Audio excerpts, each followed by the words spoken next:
Aku berdiri di antara tawa mereka, tapi tak satu pun benar-benar melihatku. Mereka bilang hanya bercanda, tapi setiap kata mereka seperti pisau yang perlahan menggores jiwaku. Luka itu tak berdarah, tak terlihat, tapi sakitnya nyata. Setiap hari aku berusaha tersenyum, menutupi retak di dalam dada. Aku menatap cermin, berharap menemukan kembali diriku yang dulu, yang percaya diri, yang berani. Tapi yang kulihat hanya bayangan samar seorang gadis yang mulai hilang. Ini bukan hanya tentang ejekan, bukan tentang dorongan atau komentar di layar ponsel. Ini tentang kehilangan rasa aman, tentang bagaimana satu kalimat bisa menghancurkan semangat hidup seseorang. Tapi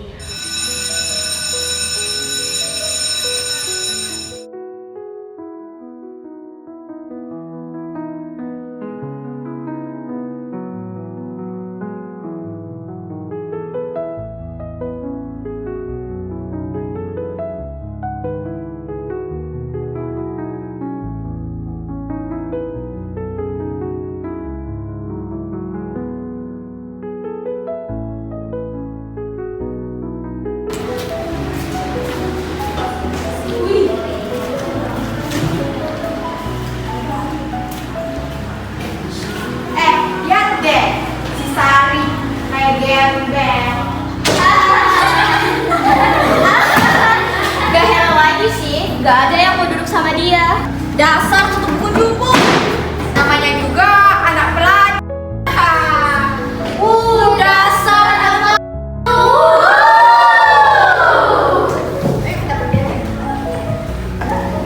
Gak terima banget gue. Masa tadi kita dicuekin sih pas kita gituin dia? Iya bener banget, nyalinya besar banget. Daebak sih si Sari itu. Emang dasar itu memang. Besok kita harus lebih-lebihin lagi daripada sebelumnya. Bener banget.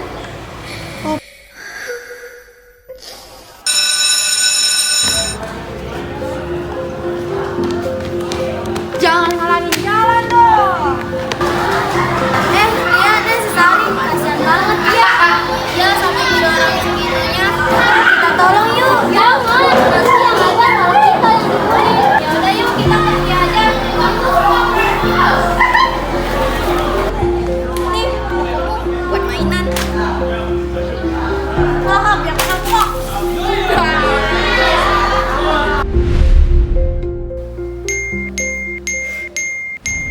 inilah yang sering tak kita sadari. Kadang tawa yang kita anggap lelucon menjadi suara terakhir yang mereka dengar di kepalanya. Setiap ejekan, setiap hinaan, setiap komentar di dunia maya bisa menjadi pisau tak terlihat yang perlahan melukai jiwa. Banyak yang memilih diam, menangis di sudut kamar, kehilangan semangat, kehilangan harapan. Ada yang berhenti sekolah, menjauh dari teman, bahkan ada yang berhenti percaya pada hidupnya sendiri.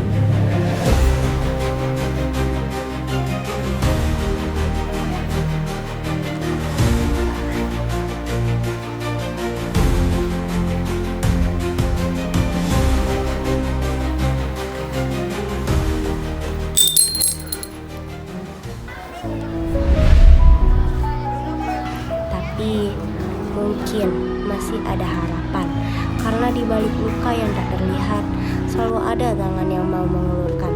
Selalu ada cahaya sekecil apapun yang bisa menuntun keluar dari Sari, kenapa kamu di sini? Sari, kok kamu diam aja? Jawab dong. Loh, kamu kenapa Sari? Kok matamu bengkak? Kamu habis nangis ya?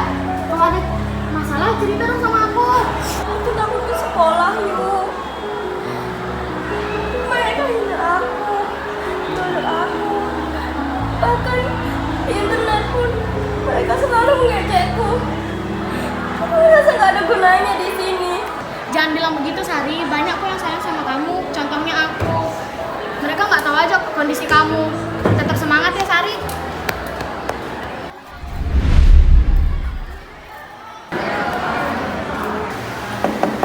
Assalamualaikum. Waalaikumsalam. Mari silakan masuk, Ibu, Bapak.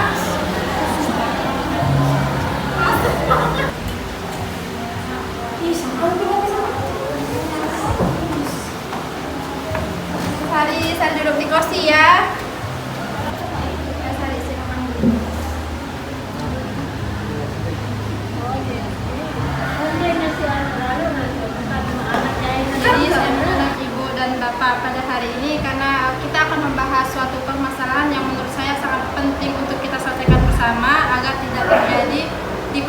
Sari, bahkan mungkin bisa lebih parah. Jadi sebelumnya saya sudah mendapatkan laporan dari salah satu siswi yang dimana ada kasus pembulian di sekolah ini yang terjadi terhadap Sari. Sari ya? Yang dimana pembulian ini dilakukan oleh Rani dan bersama teman-temannya, benar ya? Gak mungkin anak saya membuli, Bu.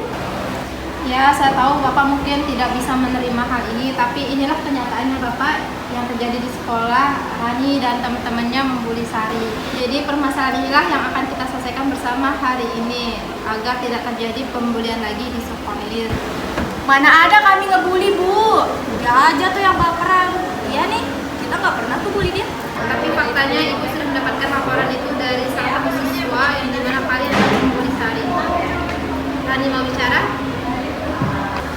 Saya cuman kesal aja sama Sari, Bu. Dia selalu diperhatiin, nggak di rumah, nggak di sekolah. Dia saja yang diperhatikan oleh orang tua saya, Bu. Oke, Ibu terima pernyataan Rani. Namun sebelum itu ada sesuatu yang harus kita ketahui bersama, bahwa Rani dan Sari adalah saudara tiri. Bu, jangan bawa urusan keluarga saya dong. Justru ini penting Rani, karena ini menyangkut tentang perasaan yang selama ini kamu pendam. Nak, aku tahu kamu marah sama ayah. Tapi kamu harus tahu kebenarannya bahwa ayah tidak pernah berhenti sayang sama kamu. Ada satu hal yang harus kamu tahu, Nak, bahwa Sari tidak mau menerima perhatian dari ayah. Takut nanti kamu cemburu. Apa maksud ayah? Jadi semua itu ditolak oleh Sari? Iya nak, dia sering bilang biar Kak Rani saja yang mendapat perhatian, sedangkan Sari tidak usah dihiraukan. Oke, setelah mendengarkan penjelasan dari orang tua Rani dan juga dari Rani, mungkin Rani hanya salah paham. Di sini Rani tidak jahat, hanya saja itu pemikiran Rani saja yang mengira bahwa orang tuanya hanya memperhatikan Sari saja. Tapi ada satu hal yang harus Rani tahu, bahwa rasa benci tidak akan menyembuhkan luka yang ada di hatinya Rani. Yang ada itu hanya akan memperdalam luka di hatinya Rani. Aku nggak tahu mau percaya sama siapa. Mungkin semua kalian bohong. Rani, aku cuma ingin kamu tahu kalau aku sayang kamu. Kamu jangan sok sayang sama aku.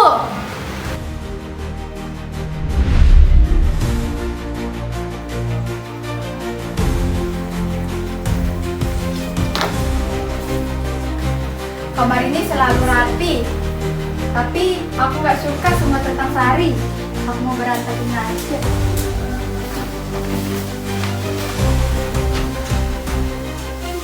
Biar aku sita buku ini, dan dia tidak dapat menilai dari guru. Memang apa sih? Apa aku robek aja, biar si Sari tidak dapat nilai dari guru. Hari ini aku bahagia. Aku punya ayah baru yang baik, rumah baru, dan kakak perempuan yang cantik. Namanya Rani. Aku pingin dia tahu aku sayang sama dia. Aku tahu Kak Rani gak suka aku, tapi gak apa-apa. Mungkin dia cuma butuh waktu. Aku akan terus berusaha supaya dia percaya kalau aku gak mau rebut apapun darinya. Sekolah gak lagi menyenangkan. Gak mungkin.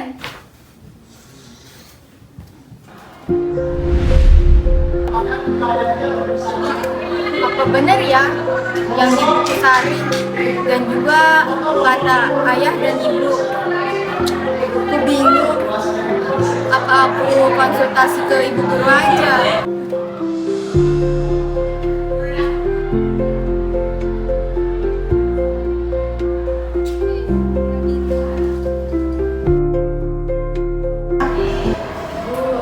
Jadi gini, saya terus kepikiran sama isi buku yang ditulis oleh Sari dan kejadian-kejadian yang dikatakan oleh ayah dan ibu saya kemarin. Oke, Ibu bisa paham. Sekarang bagaimana perasaan Rani setelah mendengar penjelasan dari ayahnya, setelah membaca buku Sari? Apa yang Rani rasakan?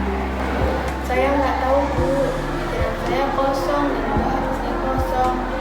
Saya nggak tahu mau bilang apa. Oke, Ibu bisa memahami perasaannya Rani. Tapi sebelumnya Ibu pengen tanya ke Rani, kira-kira apa sih hal yang paling sampai sejauh ini bisa membenci Sari, sampai membuli Sari? Kira-kira ada nggak sesuatu yang Rani benar-benar tidak suka? Saya itu selalu ngerasa dibanding-bandingin sama Sari, dan juga Sari itu ngerebut kasih sayang ayah. Oke, ketika Rani dibanding-bandingin, ketika Rani merasa kasih sayang ayahnya direbut sama Sari, apakah yang Rani rasakan itu nyata atau bisa saja itu mungkin hanya sekedar pikiran Rani saja? Mungkin itu hanya pikiran saya aja.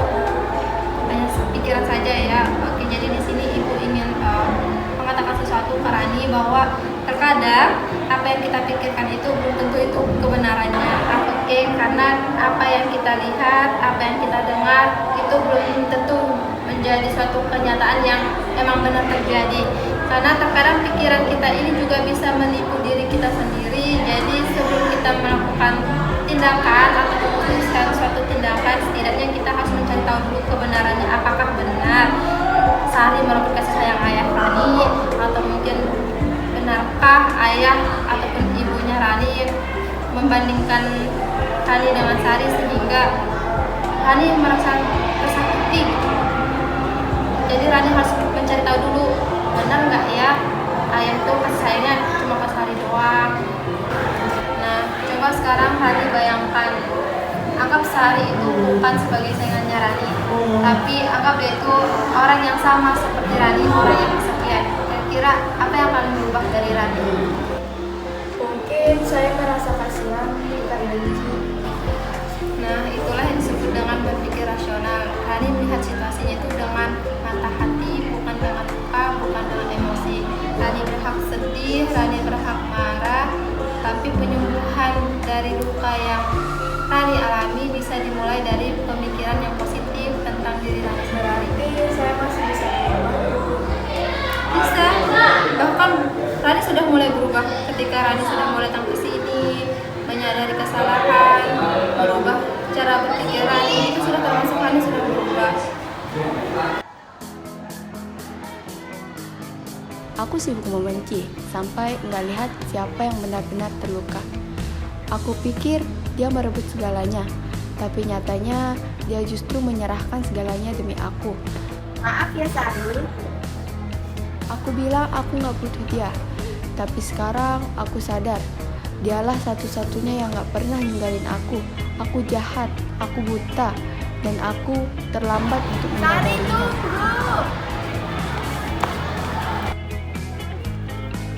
Kadang Tuhan gak ngasih kita keluarga yang sempurna, tapi Dia ngasih kesempatan buat kita saling menyembuhkan. Aku kehilangan banyak hal karena rasa benciku sendiri. Tapi hari itu, saat aku memeluknya, aku tahu luka kami mulai sembuh.